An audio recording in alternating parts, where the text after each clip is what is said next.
Bonjour à tout le monde, bienvenue pour cette rencontre avec Myriam Baya Arfaoui, autrice des Coursives. Vous avez vu sans doute, la plupart d'entre vous, le film que tu as présenté hier soir, Camionneuse. Je rappelle un petit peu le petit passif que nous avons avec Myriam Baya. On s'est connus à travers notre résidence d'écriture La Ruche, à laquelle tu as postulé en 2021, avec un projet de court-métrage. Donc on a fait un petit bout de chemin ensemble pendant 6 mois autour de l'écriture de ce projet. Ce projet, je pense que tu l'as... Voilà, il est en cours. Toujours, mais tu nous es revenu avec ce film Camionneuse. Mais bon, Myriam Baya, tu as plusieurs cordes à ton arc, c'est le moins qu'on puisse dire. Le cinéma, bien entendu, la radio, le podcast et puis l'écriture. Est-ce que tu veux bien, parce que même chose, hier, tu as fait un petit peu allusion à ton parcours de vie. Tu nous as dit que tu étais tunisienne. Est-ce que tu peux, parce que c'est aussi dans le livre, est-ce que tu peux nous en dire un petit peu plus? Et qui t'a amené donc à Toulouse, quartier Ampalo. Bonjour, je vais essayer d'être un peu plus réveillée que je le suis là de suite. Merci d'abord de m'accueillir et tout. C'est toujours hyper difficile de résumer le parcours, mais si j'arrive à le pitcher ma vie très très vite, il y a du coup moi je nais d'une famille tunisienne qui vient du nord-ouest de la Tunisie, c'est-à-dire à la frontière algérienne, mais qui pour nous n'est pas une frontière, c'est dans les montagnes, et du coup avec aussi une histoire révolutionnaire très très forte, une histoire liée à l'Algérie très très forte, une histoire coloniale très très forte, etc. Il y a un peu tout ça qui m'est transmis. Il y a beaucoup de monde, waouh, qui m'est transmis dès mon enfance. Et chose que j'ai pas dit hier, c'est que en fait ma famille paternelle dans mon village là-bas en Tunisie sont les premiers photographes du village. Du coup en fait moi mes premiers souvenirs d'enfance c'est d'être dans des chambres noires à développer des photos argentiques, et c'est notamment quand l'administration arrive, etc. C'est ma famille qui fait les photos d'identité de toutes les personnes du village. Il y a un truc de tout le monde connaît ma famille et ma famille connaît les visages de tout le monde. Et on a énormément d'archives aussi photographiques de la Tunisie et coloniale et post-coloniale, etc. etc. Et je grandis entre un père professeur révolutionnaire en Tunisie sous les dictatures successives en Tunisie, etc. Et une mère qui, elle, est arrivée en France quand Mitterrand est arrivé au pouvoir avec le regroupement familial. Mon grand-père, lui, était déjà arrivé un an avant pour travailler, du coup dans les années 80. Et ils atterrissent pas à Ampalo, du coup mon quartier à Toulouse. Ils atterrissent d'abord dans une église. À l'époque, il y avait beaucoup d'églises et de curés qui, du coup, prêtaient des salles aux sans-papiers qui étaient là. Et moi, l'église de la Dorade, qui est pour ceux qui connaissent Toulouse, qui est en plein centre de Toulouse, mes parents dormaient dans une des chambres de cette église. Ma mère, avec sa famille, comme plein d'autres immigrés. Et 10 ans plus tard, moi je nais à l'hôpital Lagrave, juste en face, de l'autre côté du fleuve. Et de l'église, je crois, ils atterrissent d'abord dans un autre quartier. Et mon oncle me disait, mais là c'est la première fois que je me suis sentie en France. Ils n'ont pas fait long feu. Et puis ont été envoyés du coup dans ce quartier à Ampalo. Et mon oncle me décrit ça comme... C'était comme de revenir en Tunisie. Et voilà, c'est un peu le socle familial. Enfin, c'est un peu notre histoire française. Elle est d'Ampalo jusqu'à aujourd'hui. Ma grand-mère y est. Impossible de l'en faire bouger. Il y a un truc un peu de... On est plus Ampalote que français, française, je crois. Voilà. Et est-ce que tu peux nous parler de ta formation et en tout cas aussi de ce parcours qui t'a amené au désir de cinéma, mais au désir de création générale et in fine au désir d'écriture? C'est marrant parce que je savais que tu allais prononcer les mots désir de cinéma ou désir de création, et moi je pense que j'ai tout l'inverse. J'ai un désir profond de tout casser, un truc de croire que tout ce qui a été fait peut être défait. Et du coup, c'est vraiment, je pense, je suis plus mue par un désir profond de comment est-ce qu'on réfléchit le monde tel qu'il est et comment on le désosse, comment on le...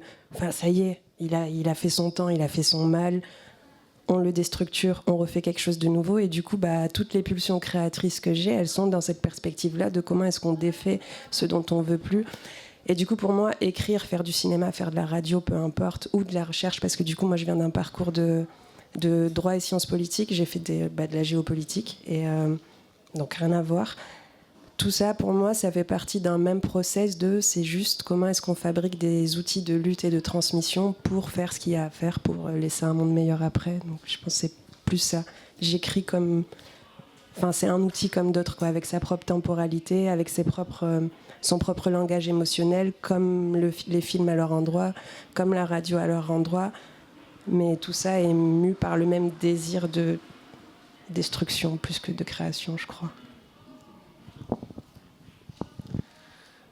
Et peut-être avant que tu nous lises un petit extrait des Coursives, alors peut-être un élément de contexte, parce que nous on parle d'Ampalo, en tant que Toulousain, on situe le quartier géographiquement, mais peut-être pas tout le monde. Je crois que c'est utile. Oui, en plus j'adore parler de mon quartier. Alors Ampalo, il y a pas tant d'archives que ça qui existent, mais historiquement, de ce que moi j'en connais, c'est que c'est un quartier qui est du coup au sud, par rapport au centre-ville de Toulouse, au sud, et qui est sur une presqu'île. Et historiquement, c'était des marécages. Et aussi, paraît-il, il y avait plein de loups, et peut-être que le nom Ampalo viendrait du mot loup en occitan, et le symbole de notre quartier, ce sont des loups. Et qui est vraiment comme un village. Du coup, il y a ce truc on est bordé par le périph', par la Garonne, on est entre nous. Moi, ce que j'en ai connu, c'était vraiment les grandes barres d'immeubles avec des coursives. Du coup, des coursives, quand on est petit, on est au 14e étage et on a la rambarde qui nous arrive au niveau du ventre. On apprend à pas avoir le vertige. Il y a un truc je sais pas, on vit avec la gravité. Et du coup, il y avait ces bars et en même temps toute cette végétation, parce que c'était des marécages et qu'il y a énormément de verdure, etc. Et un peu je sais pas, moi, mes souvenirs d'enfant, j'ai l'impression de courir dans des vallons, alors qu'en fait, je suis en plein la ville, mais j'ai l'impression d'être à la campagne, alors que pas du tout. Et puis, le quartier a été énormément transformé surtout à partir de 2007, même un peu avant, parce qu'il était censé avoir un tronçon d'autoroute qui passait. Mais à partir de 2007, il y a l'arrivée du métro. Et du coup, le métro, il désenclave un peu le quartier. Et ça fait un truc aussi de... L'urbanisation fait que le quartier est petit à petit avalé par le centre-ville et devient une extension du centre-ville. Et bon, avec les politiques actuelles de mégalopole et de grossissement de la ville, etc., on n'est plus tout seul. Et il reste une barre maintenant dans mon quartier, sur toutes celles que j'ai connues. Voilà, mais c'est un très beau quartier. Et ce que tu viens de dire à l'instant est un petit peu le point de départ de l'écriture des Coursives. Alors je ne sais pas, est-ce que tu nous en lirais un petit passage de ton choix, ou Sarah? Allez. Alors moi je vais commencer en fait peut-être du coup par une question qui correspond au passage que je souhaitais lire, peut-être un peu pointu du coup, c'est la question de la langue que tu écris. Donc on peut appeler ça une forme de prose poétique. C'est très poétique. Et donc par rapport à cette langue qui est très, qui est très forte, il y a aussi la question de la langue française et de la langue arabe. Et j'ai été assez marquée par un petit passage qui, si j'ai bien compris, évoque ça. Donc, puisque tu écris en français et tu parles arabe couramment, tu as les deux langues. Je peux répondre si tu veux. Je peux répondre en amont. C'est que moi, ma langue maternelle, c'est l'arabe. J'ai appris tunisien d'abord. Je suis arrivée vraiment définitivement en France à 6 ans et j'ai appris le français après. Et un des souvenirs les plus marquants que j'ai sur l'apprentissage du français, c'était d'être à la maison l'après-midi et ma mère qui me disait « Vas-y, tu vas arriver à écrire dans l'autre sens ». Et moi, mon cerveau était formaté pour écrire de droite à gauche. Et je me souviens de... Maintenant, j'en parle en rigolant, etc. Mais quand on est enfant, j'avais mal au poignet. Il y avait quelque chose qui ne marchait pas dans la manière de faire. Et du coup, moi, mon apprentissage de français, il vient déjà de ce truc-là. Du fait aussi d'arriver enfant, du coup je rejoins le milieu du CP, quelque chose comme ça, de se sentir très bête par rapport aux autres parce que je sais pas communiquer, j'ai pas les mêmes codes, j'ai pas la même langue, etc. Et mon côté un peu buté, je pense, c'est que quand je sais pas quelque chose ou que je le comprends pas, je vais aller lire, essayer de comprendre 2 fois plus que les autres pour être meilleur que les autres, blablabla. Et c'est comme ça que, par exemple, je sais pas, je me retrouve à lire Nietzsche et Kant au collège. Mais parce qu'il y avait un truc de c'est pas ma langue, mais je vais savoir la parler mieux que qui que ce soit pour arriver à plus me sentir bête et con et minable, etc., etc. Et que petit à petit, ça a fait un truc terrible qui a été celui de l'effacement de ma langue à l'intérieur de moi, qu'aujourd'hui je sais la lire, mais comme un enfant de 6 ans. Je la déchiffre et je la comprends pas. Je sais la parler, mais comme un enfant de 6 ans. Et qu'il y a un truc de... La langue, elle raconte un peu c'est quoi... Enfin, pour moi, en tout cas, c'est quoi les temporalités dans lesquelles on grandit. Et qu'il y a une partie de moi qui s'est arrêtée à 6 ans, et il y a une autre partie qui a continué, et ces 2 parties essayent de communiquer comme elles peuvent, et de tisser des langages comme elles peuvent. Et pour moi, c'est un peu en miroir avec les langues, par exemple, qu'on s'invente en quartier populaire. Nos propres langages, nos propres mots, les trucs un peu mélangés. Il y en a... Enfin voilà, tu vois, moi avant, j'étais plus dans ce truc de « Ah, c'est dommage, on perd notre langue et tout ». Pas du tout. On a fait que la transformer et la réinventer. Et bref, voilà. Je sais pas si ça répond, mais ouais. Ce n'était pas ma langue. Cette langue-là, avec laquelle je parle, n'était pas ma langue. Et ça me stresse. Cette langue est la langue de Michel. Michel était le propriétaire de la ferme de mon village. Il était le propriétaire du temps de mes arrière-grands-parents. Le propriétaire du temps, de la terre et des prénoms de mes arrière-grands-parents. Michel possède toujours ma langue et ça me stresse. Cette langue est la langue de Michel. C'est comme ça qu'elle a traversé, qu'elle est arrivée jusqu'à moi, jusqu'à parler ici.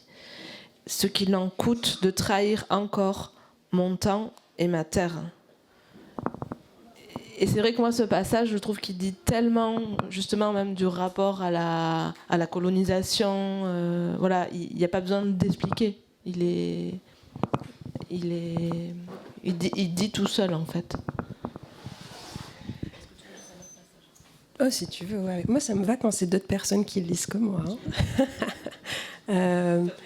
Non, j'allais rebondir sur ça, si vous me permettez. Parce que du coup, ça va rejoindre un peu ce qu'on commençait à dire avec Sébastien tout à l'heure, c'est que hier, je disais, moi, je fais des trucs quand j'ai les conjonctures matérielles pour le faire. Bon, enfant de la précarité, du coup, je me fais pas plus d'espoir que ce que la matière peut m'offrir. Et là, il s'avère que les éditeuristes m'ont proposé, tu voudrais pas écrire quelque chose. Au même moment, dans mon quartier, du coup, il y a ces grandes barres d'immeubles, et il y en avait 2, notamment, sur les façades desquelles étaient peintes des immenses portraits. Sur un, c'était le portrait d'un Shibani, du coup, d'une personne âgée, un homme âgé arabe, et sur l'autre c'était celui d'une Shibania, du coup d'une femme âgée, et c'est les photos qu'il y a à l'entrée ici, à l'entrée du livre. C'était des immenses portraits comme ça. Quand ils ont détruit le bâtiment avec le Shibani peint dessus, c'était le bâtiment qui était juste à côté de celui dans lequel mes grands-parents vivaient, et c'était le même moment où mon grand-père décédait. Du coup, moi, enfant, adolescent et poète à mes heures perdues, ce que je me raconte, c'est que tant que ces peintures sont là, mes grands-parents sont là. Et du coup, tant que la Shibania est là, cette peinture-là, ma grand-mère qui habite juste en face de cette peinture, elle est là, elle est préservée. Et un jour, je sors, et comme souvent en quartier, pendant longtemps, le bâtiment est scellé, fermé, clôturé, etc., etc., mais ça reste comme ça, là, entre la mort et la vie. Et puis un jour, il y a des grues. Et un jour, ça a commencé à être rongé, à être mangé, etc. Et du coup, je passais devant tous les jours. J'ai filmé aussi, on ne sait jamais, pour l'archive. Tous les jours, je passais devant, il se faisait grignoter petit à petit. Et du coup, je regarde en une semaine ce bâtiment, qui était un des plus gros de Toulouse en plus, hop, tomber. Et avec ce truc hyper symbolique de le dernier truc qui tombe, c'est cet immense visage de la Chibania qui est rongé petit à petit et qui tombe et qui tombe et qui tombe. Il y avait énormément de sens à ce que j'étais en train de raconter. Et je viens d'oublier mon fil. Mais bref, oui, du coup, ce livre s'écrit dans le même temps que je regarde ce bâtiment être détruit. Et dans le rapport à la langue, moi, j'avais besoin de trouver un objet qui soit avant tout et pour tout un objet que je puisse donner au mien, c'est-à-dire que je puisse donner à ma grand-mère avant toute chose, à ma mère, à ma famille, à mes potes de quartier, etc., etc. Et en fait, il s'avère que dans mon entourage, personne ne parle la même langue, qu'on parle tous des langues différentes, mais que ce soit des Français différents, des Arabes différents, et qu'il fallait arriver à trouver une langue. Et pareil, moi, je peux parler un langage universitaire et des mots à 10 syllabes, etc., etc. Comme il y en a qui ont arrêté l'école beaucoup plus tôt et qui vont pas avoir ces parcours de langue-là. Et du coup, j'avais vraiment à cœur d'essayer de trouver c'est quoi soit notre langage complexe de tous ces langages-là, soit ce serait quoi la langue à inventer qui pourrait dans le même temps parler à quelqu'un comme ma grand-mère, parler à quelqu'un comme toi qui est libraire et qui a l'habitude de lire, parler un peu à tout le monde. Et du coup, je m'amuse à tisser entre l'arabe, le français, entre le soutenu, pas le soutenu. Moi, j'ai quand même un de mes grands rêves, ça serait que dans les rayons poésie, il y ait tous les albums de rap français, parce qu'en vrai, pour moi, c'est ma première poésie et c'est ce que j'écoute. Comment on passe de l'oralité à l'écrit et comment on écrit à l'oral en gardant un petit peu quelque chose qui reste oral dans ce qu'on écrit, etc., etc. Et voilà. Je vous ai tunnel là.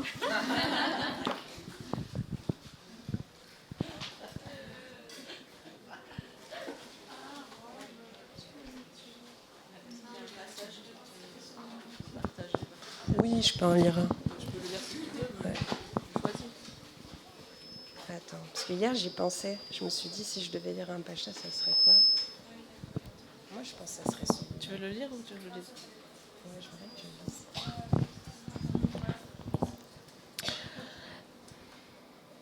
La voisine Blanche a appelé la société HLM pour dire qu'il y avait des cafards. C'était à cause de nous. Je crois qu'elle voulait dire s'il y a des cafards, c'est elle. Je crois qu'elle ne sait pas que les cafards peuvent vivre 15 jours sans leur tête, que les cafards sont vieux de 50 millions d'années et qu'elles ont habité le monde et ses variations bien avant elle, le téléphone et la société HLM. Que les cafards peuvent être immergés pendant 30 minutes sans mourir, que les cafards portent leur squelette à l'extérieur comme une armure, que les cafards s'adaptent aux assauts et transmettent leurs moyens de résistance à leurs descendantes, que les cafards supportent des charges jusqu'à 100 fois plus lourdes qu'elles. Qu'être un cafard, c'est être celui qui écrit ces lignes.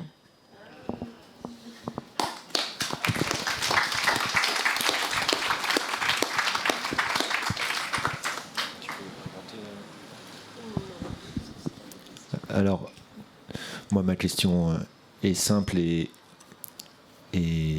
vaste. Il y a des choses simples qui ne le sont pas. C'est comment ça s'écrit? Je suis même pas sûre d'être capable de répondre à cette question. Parce que j'ai passé mon temps à esquiver. Et que... Comment ça s'écrit? En vrai, c'était des mots qui tombaient dans ma tête, des mots qui tombaient sur mon téléphone, des mots qui tombaient devant mon ordinateur, des mots que je prenais, désossais, refaisais, et qu'il y avait un truc où en vrai, j'étais en fuite. Vraiment, je l'ai écrit dans l'esquive, je pense, ce truc-là. Et qu'à un moment donné, il a fallu poser des choses. Du coup, vraiment, je sais pas comment j'ai écrit ce truc. Je l'ai écrit en dissociation et dans le déni total parce que ça va quand même à des endroits de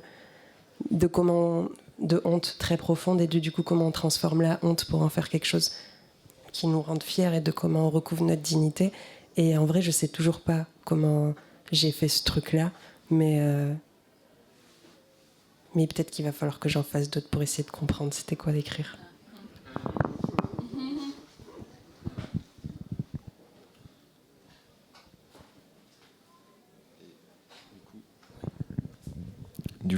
j'ai envie de lire aussi.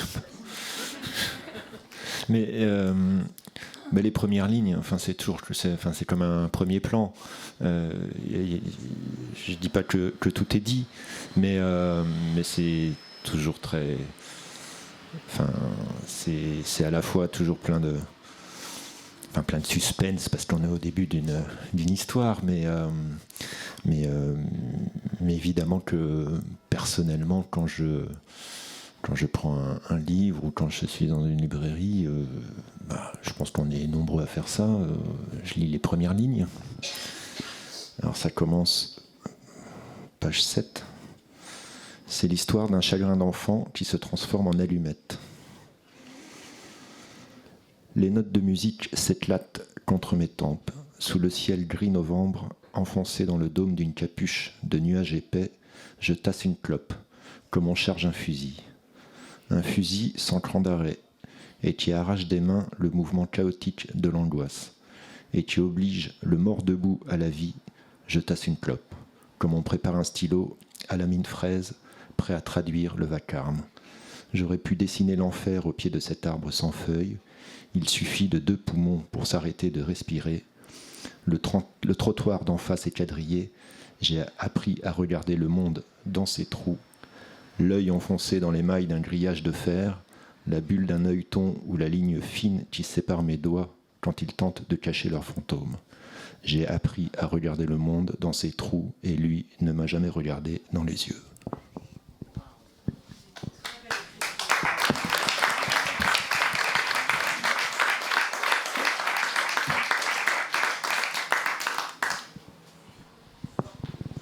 Alors je ne sais pas, vous avez peut-être envie de poser des questions à Myriam Baya. Madame, faut...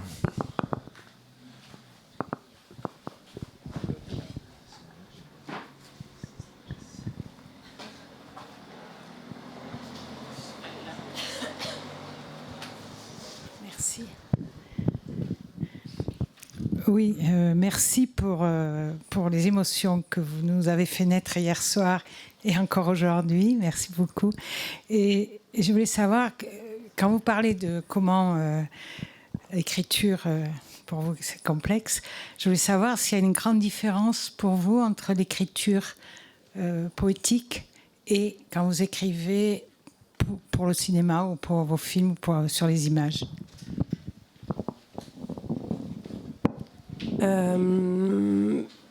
Je pense 2 choses. La première, c'est oui, il y a une différence parce que formellement, c'est pas la même chose et que du coup, là où par exemple en cinéma, je vais essayer d'aller chercher des mots qui vont plus cadrer des émotions plutôt que les préciser.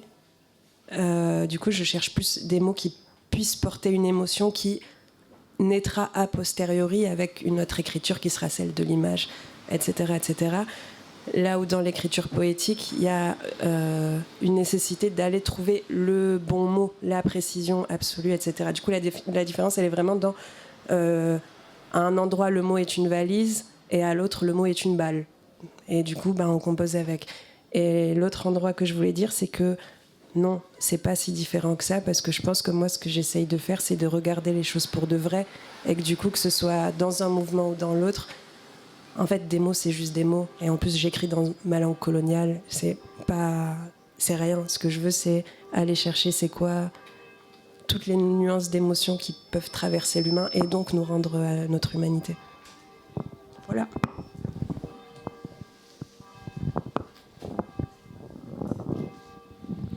Peut-être que je me trompe, mais j'ai eu l'impression que vous écriviez en musique. Est-ce que c'est le vrai ou pas ? Merci, j'attends cette question depuis hier. J'écris complètement en musique. Déjà, premièrement, parce qu'il y a ce truc de vraiment, moi, j'ai lu énormément de poésie, énormément de livres, etc. Et que pour moi, quand j'étais au lycée, en première, je suis allée voir ma prof de français pour lui dire mais pourquoi on n'étudie pas les textes de rap, et que pour moi, c'était insensé de pourquoi est-ce que je vais étudier Baudelaire et pas étudier tous mes rappeurs préférés. Et que du coup, il y a un truc essayer de rendre justice aussi à cette poésie-là, en vrai une poésie populaire, une poésie prolétaire qui n'est pas du tout reconnue à sa juste valeur parce qu'elle ne sort pas des mêmes bancs, etc., etc.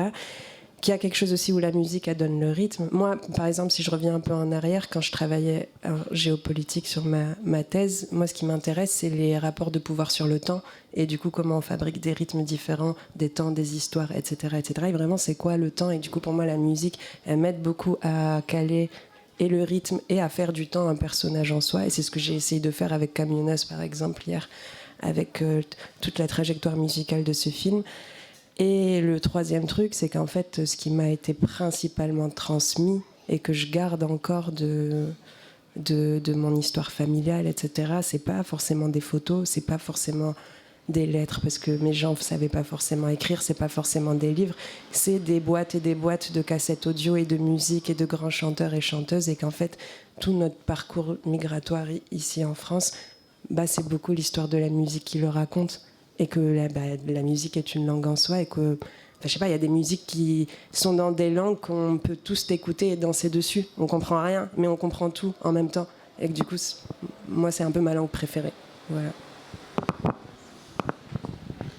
Et j'ajoute que Myriam Baya, tu es aussi très proche du Tactique Collectif à Toulouse. Tactique Collectif, entre autres. C'est, pour les citer et dire très très vite les choses, c'est Moussé Hakim Amokran, c'est le groupe Zebda, et tu as d'ailleurs aussi fait un travail là un travail filmique où tu as recueilli la mémoire du quartier là des Isards, qui est au nord de Toulouse. Et je crois qu'on peut voir cette série sur leur site, ouais. Si tu veux en dire un mot. Oui, Moussé Hakim, c'est les tontons. Enfin, tout ça, moi j'ai grandi dans les quartiers. On a un peu de temps, du coup je peux vous raconter l'histoire drôle. Moi j'ai grandi dans le quartier sud, en Palo. Les Isards, c'est le quartier nord. J'ai 11 ans, je joue au foot. C'est la période où on n'a plus le droit d'être en équipe mixte. Et il n'y a pas d'équipe féminine. Et la seule équipe de Toulouse qui prend une fille encore dans son équipe, c'est les quartiers nord, c'est les Isards. Du coup, je me retrouve aux Isards comme ça parce que je joue au foot et que je suis la seule fille de l'équipe. Et c'est là où je rencontre Moussé Hakim, parce que quand on était petit, le samedi, notre cadeau, c'était qu'ils venaient jouer au foot avec nous. Et genre, pour nous, c'était trop fou. Les grands, ils viennent jouer avec nous, ils font de la musique, c'est des stars, nanana. Un jour, il y a un match, les Isards contre Ampalo, qui se joue à domicile chez moi, à Ampalo, en bas de chez moi. Je joue avec le maillot vert de l'équipe opposée à mon quartier. Ma mère, qui vient pour me voir avec ma grand-mère et toutes ses copines, naturellement, elles se mettent du côté d'Ampalo, puisque tous les enfants des autres sont Ampalo. Et moi, je suis là, dans mon quartier, traître à mon quartier, en train de jouer avec le maillot qui n'est pas le mien, avec l'équipe des Isards, contre les miens, et il n'y a même pas ma mère de mon côté du terrain.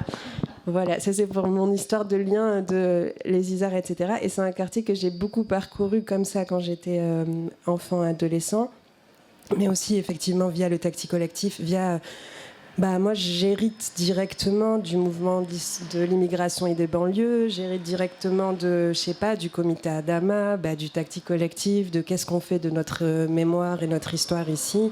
Je viens de quartier populaire et j'ai pas envie d'en bouger. Quand on me demande ça y est, t'as aménagé à Paris? Non.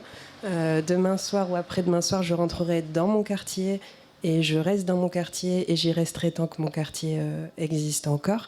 Et qu'il y a un truc j'ai un peu à cœur de comment est-ce qu'on archive aussi nos mémoires urbaines. En fait, par exemple, quand j'ai fait ce travail sur les quartiers nord, du coup, c'était à la demande du Tactique Collectif. J'ai rencontré des personnes qui sont arrivées dans les années 60 jusqu'à des personnes plus de ma génération à moi qui m'ont raconté toutes à leur endroit c'était quoi le quartier des Isards pour elles. Et en fait, moi, à ce moment-là, je réalise un truc, c'est que quand les gens arrivent dans les années 60, les quartiers nord, c'est des champs, et qu'en fait, la plupart des personnes qui migrent, ce sont des personnes qui viennent de l'agriculture, qui, d'un coup, se retrouvent dans des champs et du coup dans un paysage qu'elles ont l'habitude d'habiter, etc., etc., et puis des tours, du béton arrivent, sont construits, ces personnes sont mises dans des tours et de la pierre et du béton, et en fait il y a une rupture radicale avec la terre, mais au sens vraiment on passe d'un mode de vie paysan à un mode de vie urbain qui n'est même pas décidé, Et ce quartier aujourd'hui qui a rien à voir avec ce qu'il était avant, qui est complètement détruit, etc. Et en fait, je me rends compte qu'à l'échelle de même pas une génération, on est et on disparaît. Et qu'il n'y a rien pour raconter ces histoires-là. Du coup, je suis en mode, essayer de garder un peu une trace vivante de c'est quoi les espaces qu'on a habités, parce qu'en vrai, on les a aimés, c'était chez nous.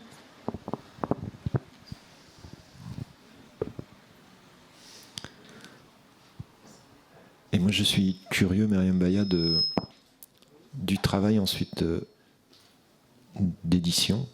Travail avec les éditions Blast, des éditrices, et bien sûr de l'objet, de l'objet final. Est-ce que tu peux nous en parler ?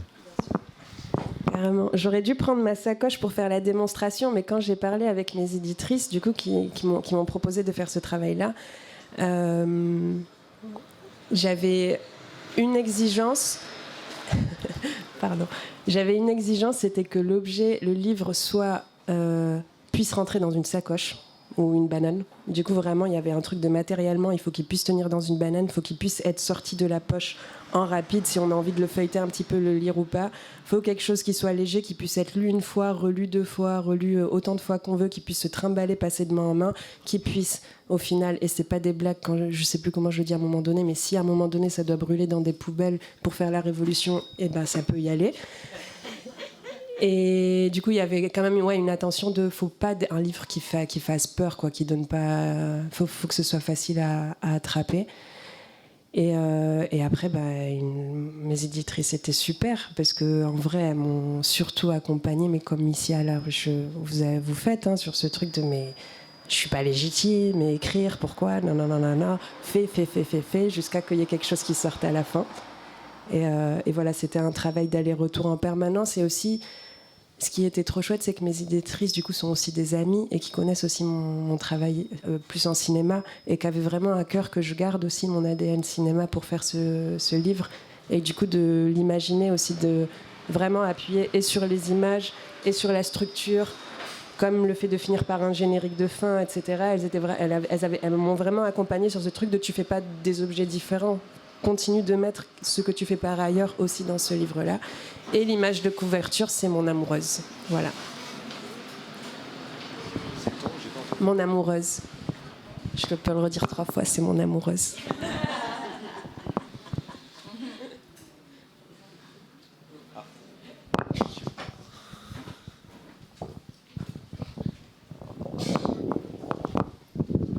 Bonjour, moi j'ai une question toujours sur l'écriture et la musique. Je crois que la musique qui termine le film hier, j'ai eu l'impression que c'était écrit pour Zina.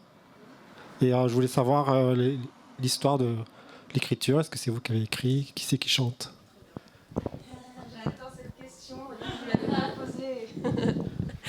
Mais oui, dès l'écriture, là du coup on repasse sur Camionneuse hier, dès l'écriture du film, moi je savais dès le départ que je voulais une musique originale, une composition originale, pour toutes les choses que j'ai dit tout à l'heure du rapport à la musique, etc. Et du coup, dès l'écriture, la musique était pensée comme un personnage en soi.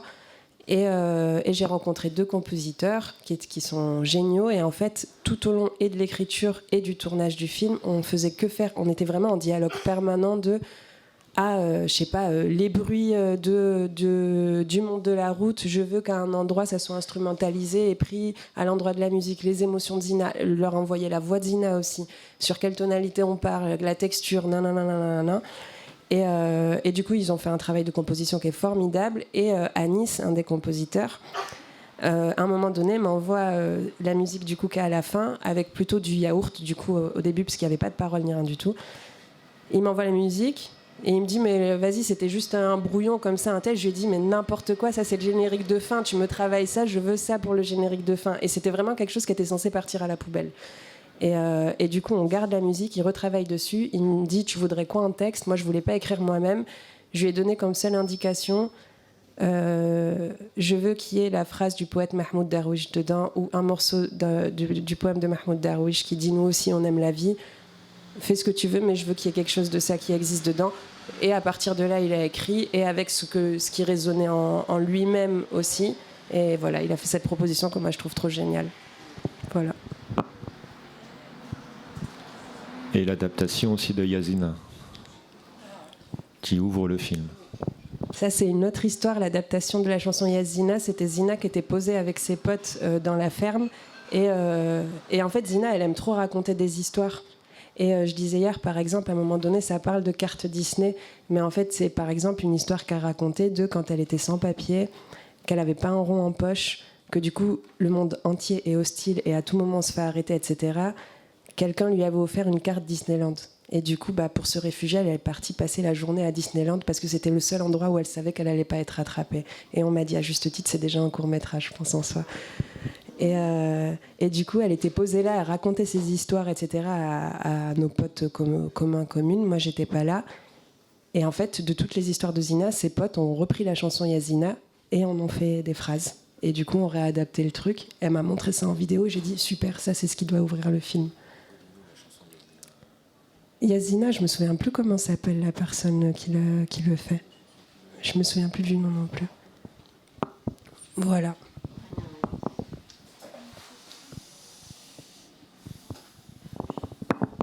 Est-ce que vous avez d'autres questions? C'est déjà dit beaucoup de choses. Ouais. Non, mais je pense que... Sarah? Si, madame, voilà. Tiens. Elle est muette d'admiration. Alors, grand merci, Myriam Baya. Merci à vous. Et puis, bon, il reste quelques livres. Je ne suis pas sûr qu'il en reste beaucoup.